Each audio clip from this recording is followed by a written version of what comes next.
Thank you, Mr. Chairman, and thank you as well for these hearings. As a former vice chair of a corrections committee in Michigan's legislature, and during a time when I saw Michigan go from, if I recollect, 17 prisons to 36 prisons, rapid expansion,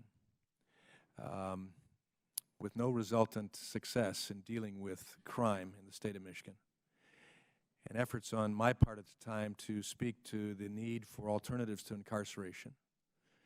And in fact, being a parent of a junior higher son who was brutally beaten along with his friend by 3 teenagers on a bike path. Fortunately, my son didn't lose his eye.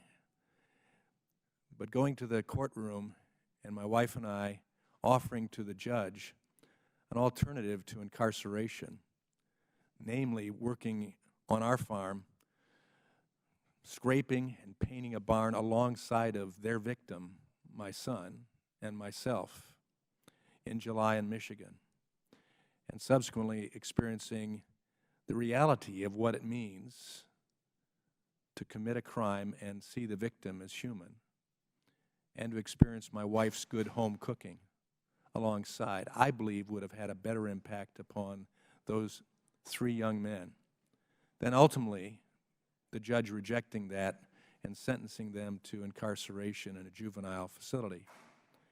And if memory serves me correct as well, 2 of those 3 offenders went on to offend again. Now, I don't know whether our alternative would have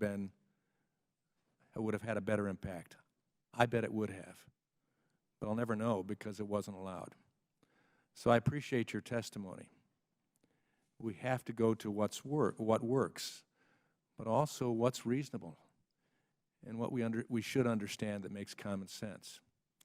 I'd love to ask more questions along that line, but I do want to go to Mr. Levin and also Mr. Malcolm, since, Mr. Levin, you brought up the issue of the FAIR Act earlier this year.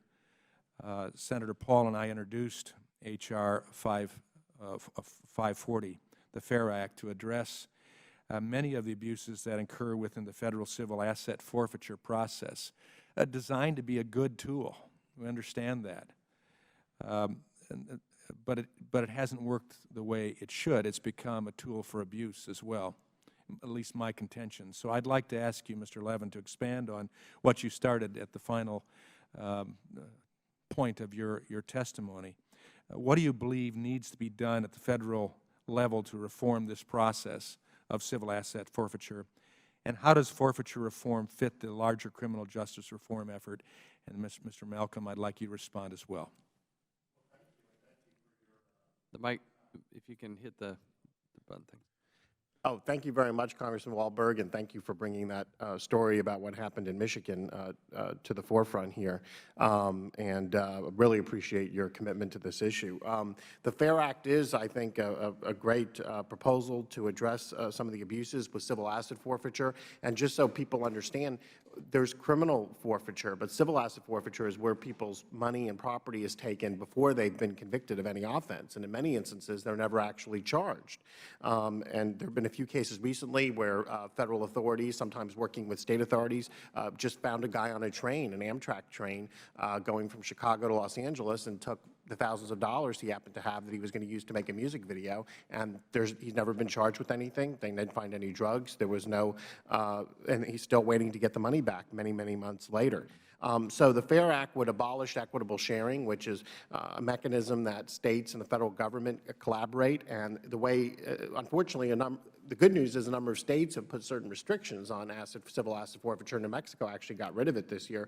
But by using the equitable sharing doctrine, the states are able to circumvent their own restrictions and get a piece of whatever funds are seized, and then the feds get part of it. So it's created kind of a mechanism for abuse and getting around state law restrictions.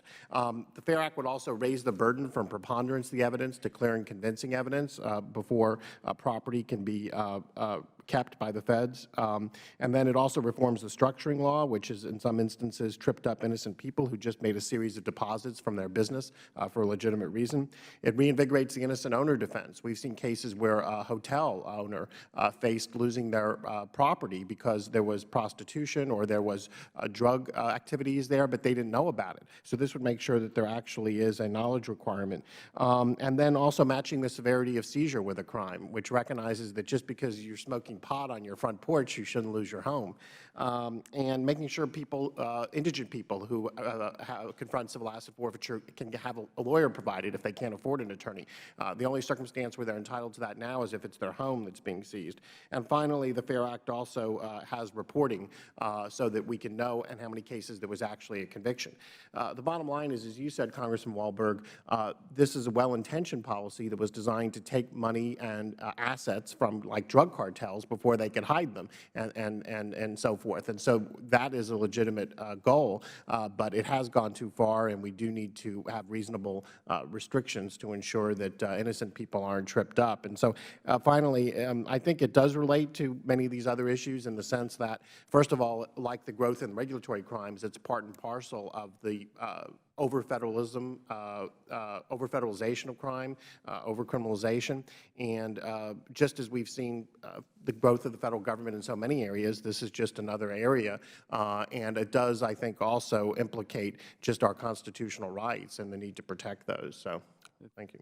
Thank the gentleman. I would ask the panelists, members only have 5 minutes, so we got to be careful and a little tighter on those. And Mr. Chairman, I may have talked too long myself. yeah, no, that was no. Go ahead. Go ahead. I'll be brief since Mr. Levin answered much of them. Civil asset forfeiture, of course, did have good intentions to deprive bad guys of their ill-gotten gains in facilitating property, and we at Heritage have commented on your proposal and on the FAIR Act. I would also note that one of the things that's unfair about the forfeiture process is a lot of it never takes place in front of a judge, but is handled administratively with rather Byzantine and harshly enforced rules that often end up hurting property owners. Raising the standards, reforming innocent donor defense, I concur with what Mr. Levin has said. Perhaps the biggest thing is that, look, law enforcement agencies need to be adequately funded to do the vital work that they do. However, civil asset forfeiture provides too great a profit incentive, a direct profit incentive for them that can end up warping priorities. It also allows them to basically fund their own budgets without the oversight that comes and transparency that comes from the appropriations process. And so while I fully believe that law enforcement ought to be adequately, indeed generously funded, having that direct incentive through civil asset forfeiture has had a warping perspective. Thank you. Thank you. Thank the gentleman. Now recognize